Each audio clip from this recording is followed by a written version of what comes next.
അതിരിക്കട്ടെ, ലോറി അവിടെ അടിച്ചു മാറ്റിയതാണ്. ഒറ്റ കിണ്ണിയ വെച്ചെന്നടാ പന്നി. എന്താണ് ഇത് അടിച്ചു മാറ്റിയും പൊളിച്ചു മാറ്റിയൊന്നുമല്ല. പിന്നെ വീടും പറമ്പ് എഴുതി കൊടുത്ത് മേടിച്ചാണ്.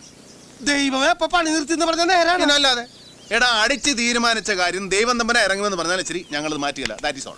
അല്ല, ഈ പഠിച്ച പണി നിർത്തിയിട്ട് നിങ്ങൾ ഇനി എന്ത് ചെയ്യാൻ പോണു? അതിനല്ലടാ ഉടുമ്പേ ഞങ്ങൾ ഈ ലോറി വാങ്ങിയത്. ഇവിടെ നിന്ന് കഴിഞ്ഞാൽ ഞങ്ങളെ പഴയ കള്ളന്മാരായിട്ടല്ലേ നാട്ടുകാർ കാണുള്ളൂ. അതുകൊണ്ട് ഞങ്ങൾ ഈ നാട്ടിൽ നിന്ന് തന്നെ പോവാൻ പോവാ. നാട്ടിൽ നിന്നും പോണേനാ? ഇത് വലിയ കൊലച്ചതി ആയി പോയേട്ടാ. ഞങ്ങള് പോയാൽ നിനക്ക് ഷോർട്ടേജല്ലേ? ഈ ലൊക്കാലിറ്റി മുഴുവൻ ഒതുങ്ങി കിട്ടൂലേ? അതൊക്കെ ശരിയാണ്. മുമ്പ് ഇവിടെ എന്ത് കളവ് നടന്നാലും ആദ്യം പൊക്കണം നിങ്ങളെ. അത് കഴിഞ്ഞാൽ നമ്മക്കൊക്കെ വണ്ടി വരുവുള്ളൂ.